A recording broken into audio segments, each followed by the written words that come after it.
Hoy, en la opinión de Orlando, ¿por qué la política y la religión están tan mezcladas? Vamos a tratarlo hoy. Quédense con nosotros.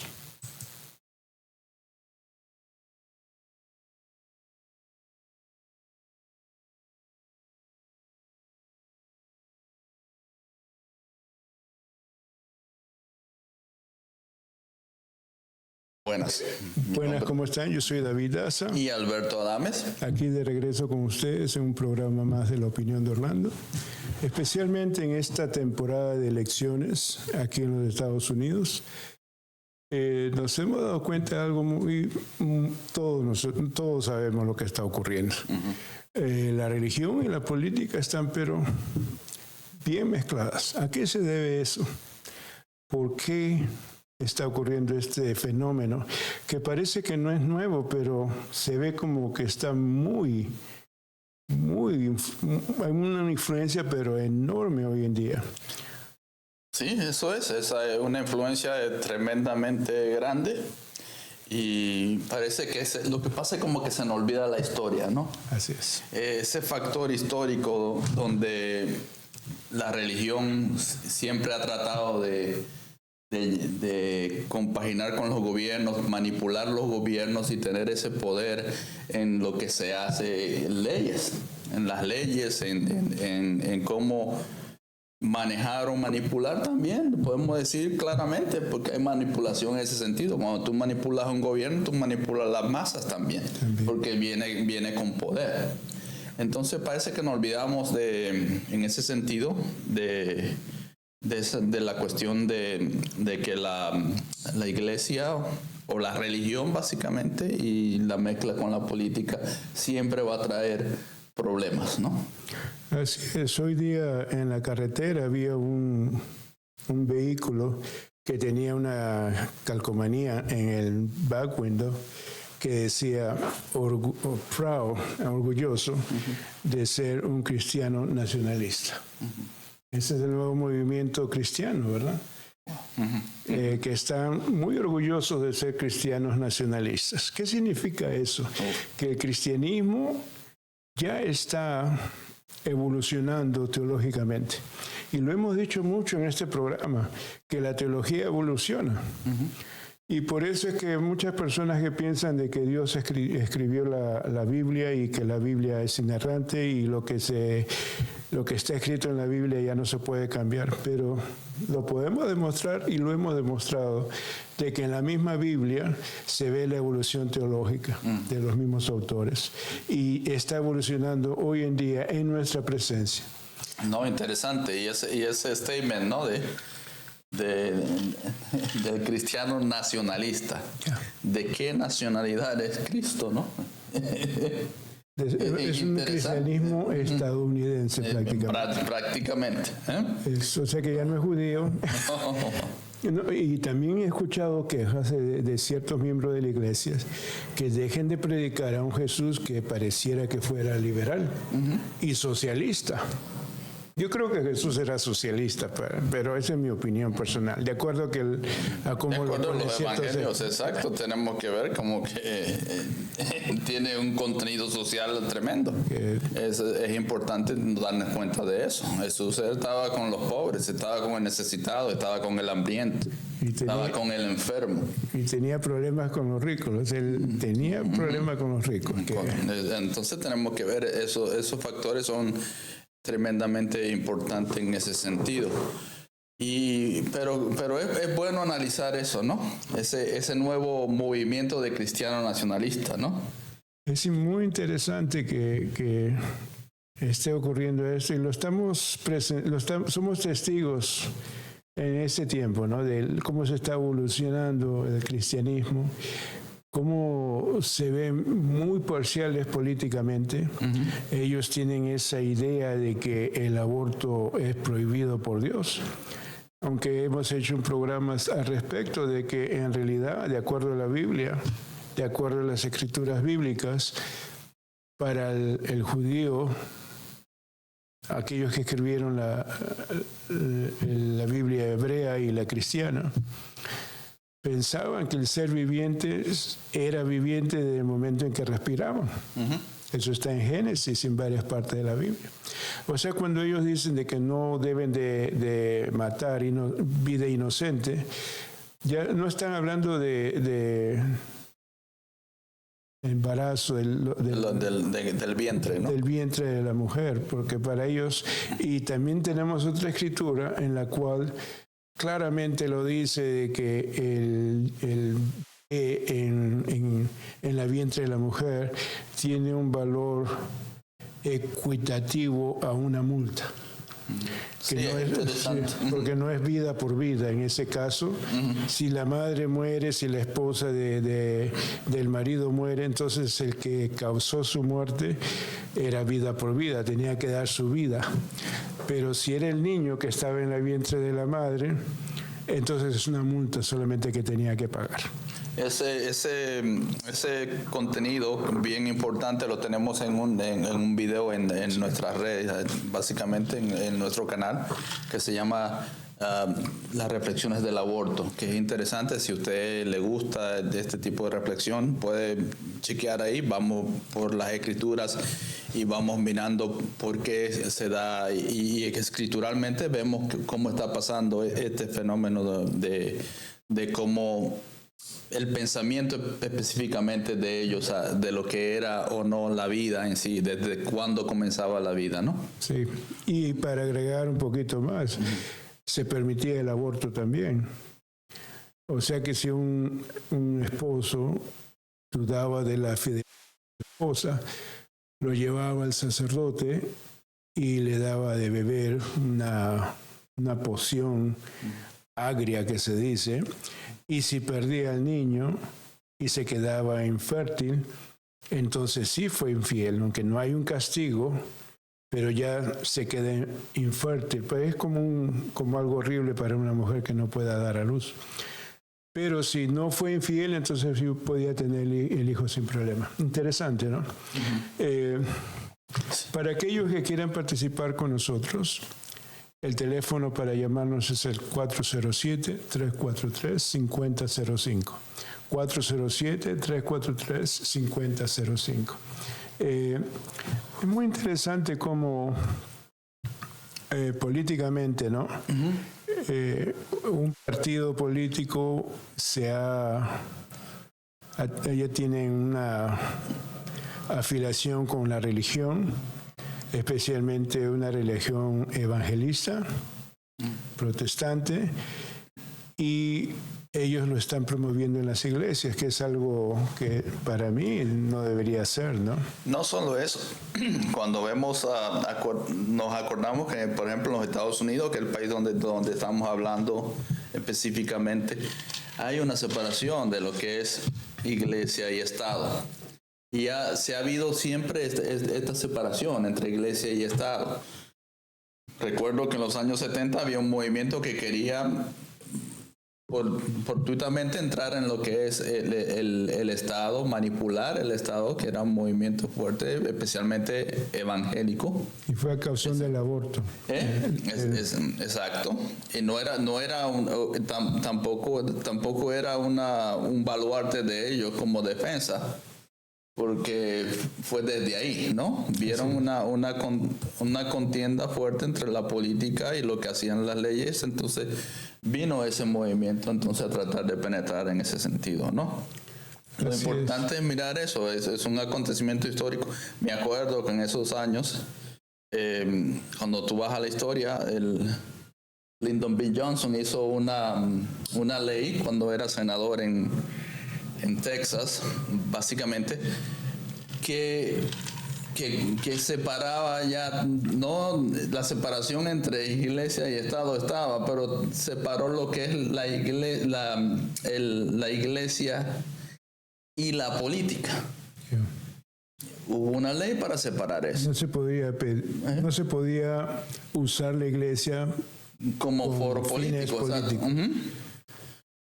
Y es algo que lo hacen, ahora lo están haciendo. Lamentablemente esa ley fue abrogada por la presidencia de Donald Trump. Yeah.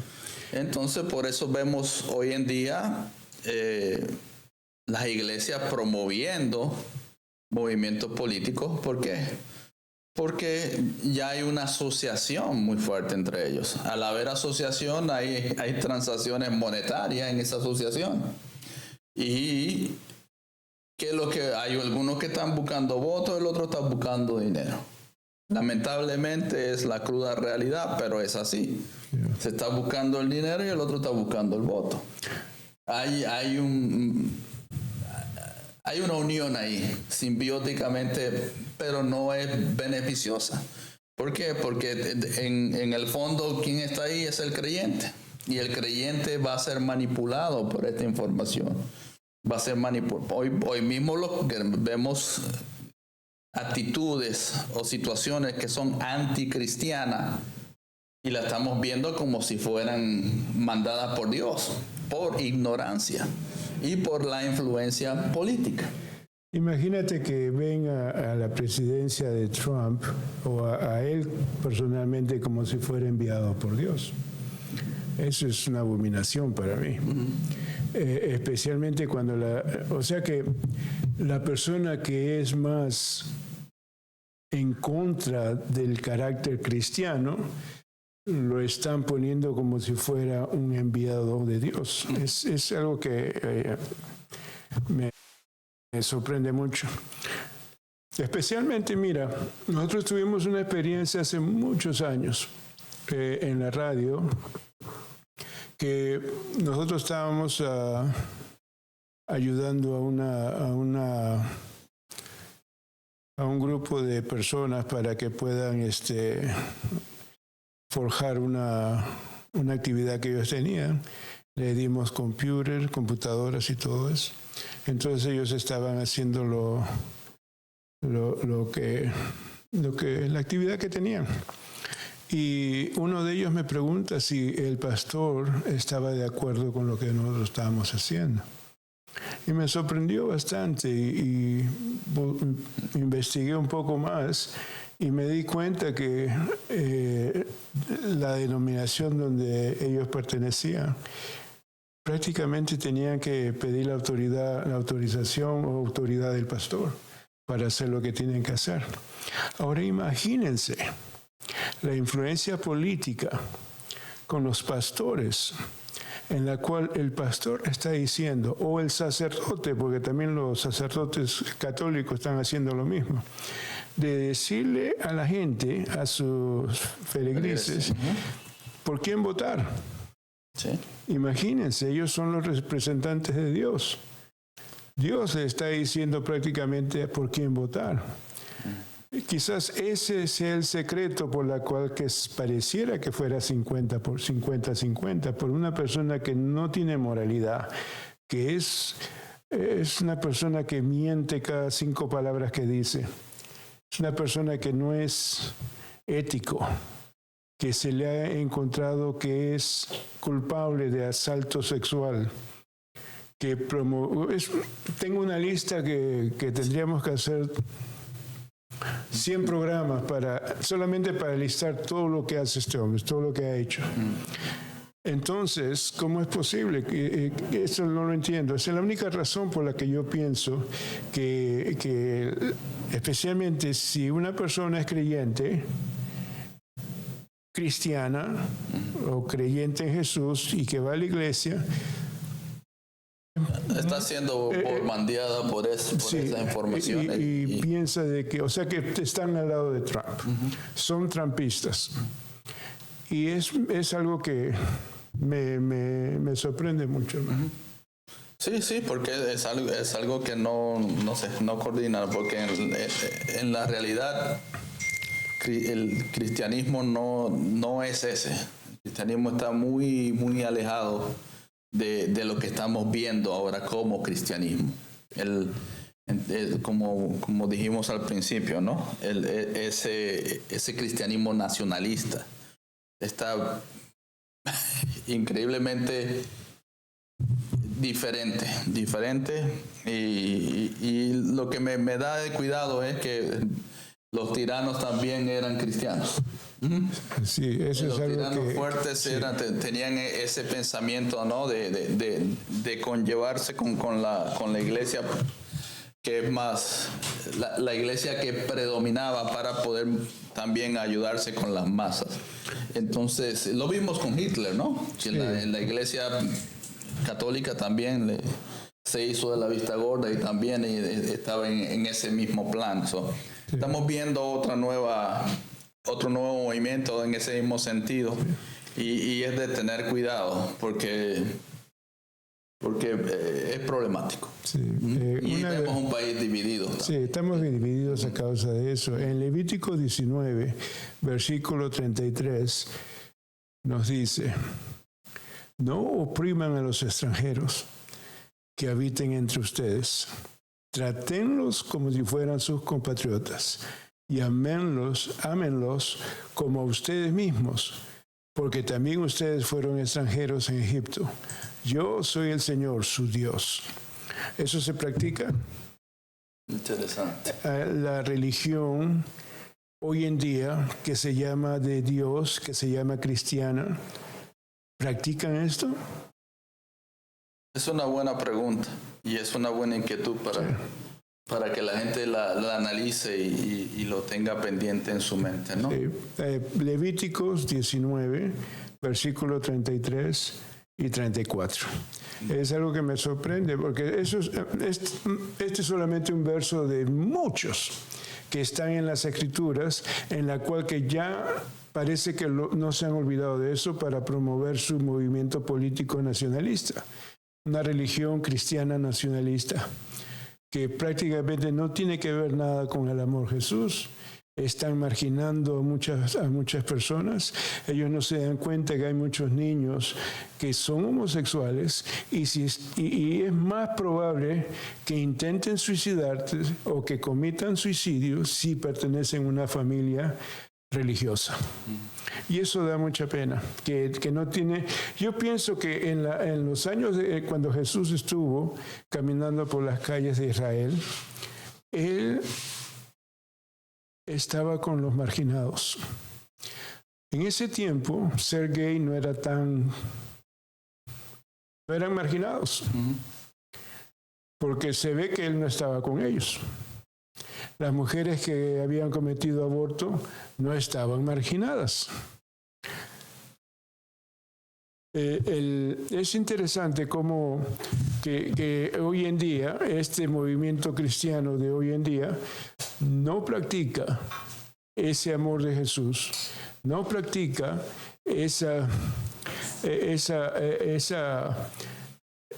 no entienden lo que es el amor de estar con aquellos que están marginados y despreciados.